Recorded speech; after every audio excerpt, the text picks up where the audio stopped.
want to talk to you today a little bit about love. Now, I dare say that each of you has had in your life the experience of loving something or someone, yes? How many of you have a smartphone? How many of you love your smartphone secretly? Yes, many of you love your smartphone secretly, don't you? How many of you have ever had the fortune of having a job?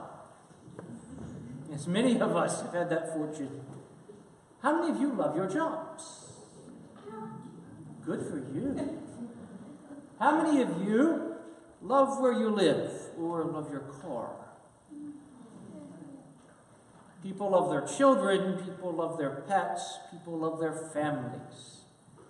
We love all these sorts of things.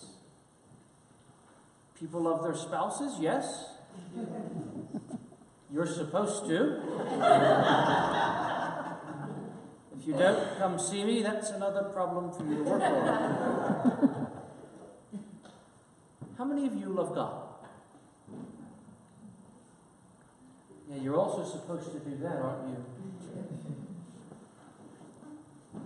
All of these different loves. Some for things, some for places, some for people, some for God. How we order them, who gets the first love or the most love, matters.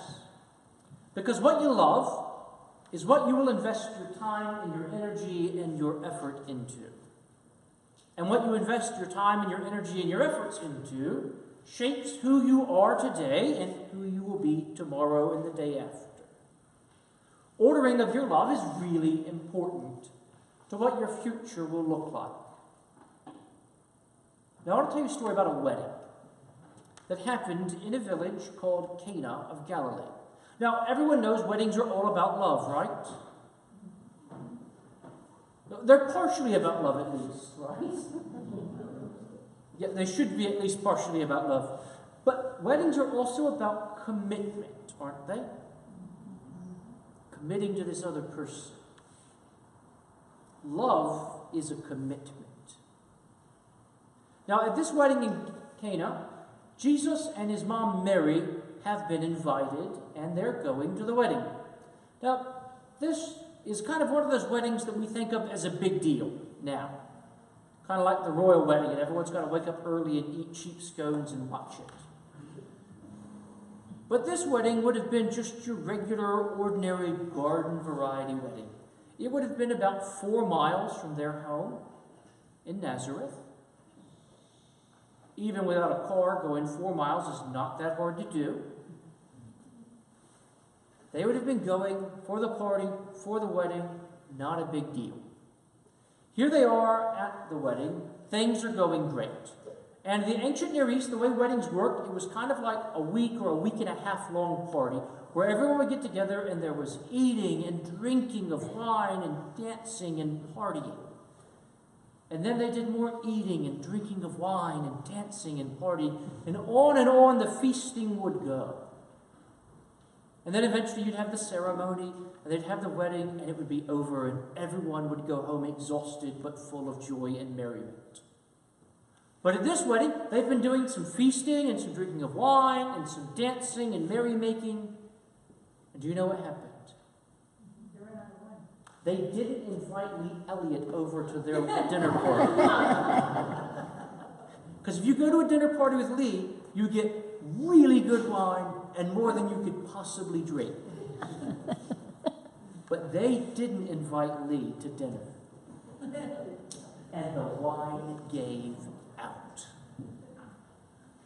It is not a nice thing when you've got a load of people together and the wine and food gives out. In fact, it would have been a blemish upon the culture of that family and upon the marriage of the new couple for this to have happened. So Mary sees this has happened. And she says, Jesus, they're out of wine. Do something. And what does Jesus say?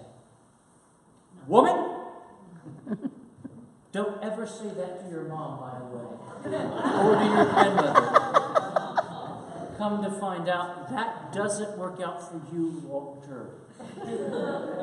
But he says, woman, what concern is that of us? Mary looks at the stewards and says, do what he tells you, it'll be fine. They get the water turns to wine in the jars, and it's really good wine, the very best wine. And things carry on. End of story. Everyone goes home full of food and drink and happy.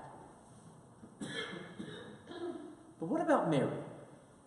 Now, do you reckon that Mary loves Jesus, her son? Of course, right?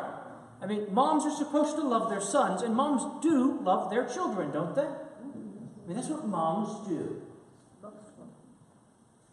Mary loves Jesus. Do you reckon Mary loves God?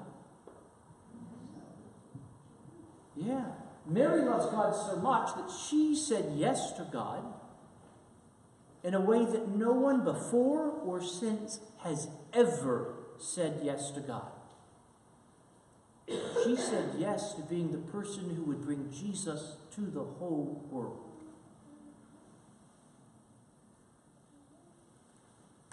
Mary knows why Jesus came. Jesus came to complete the salvation of the world through his life, death, resurrection, ascension, and second coming. And Mary knows that when Jesus begins his public ministry, when he starts doing miracles and people know about them, that he begins the march to the cross of Calvary, where he will die. But Mary loves Jesus. Mary doesn't want her son to die.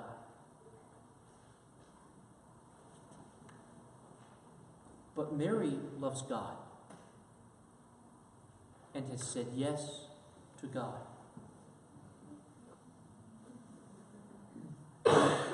And so I imagine with tears in her eyes, she looks at Jesus and says, son, it's time. You can do this. She turns so he won't see her cry and sends him on. And Jesus performs the miracle at the wedding in Cana and begins his public ministry. And within 3 short years, he and his disciples and Mary, his mom, are at the cross of Calvary. And once again, with tears in her eyes, Mary looks up and sees her boy and says yes to God. Son, you've got this.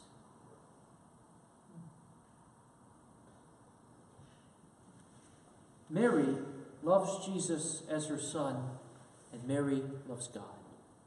But Mary loves God so much that she says yes to God and says yes to becoming the mother of God. She loves God so much that she says yes to her son starting his public ministry and gives him a little nudge, knowing that it leads to the cross. And she loves God so much that even when she sees him beaten and bloody, she says, son, you've got this, as she looks on his crucifixion.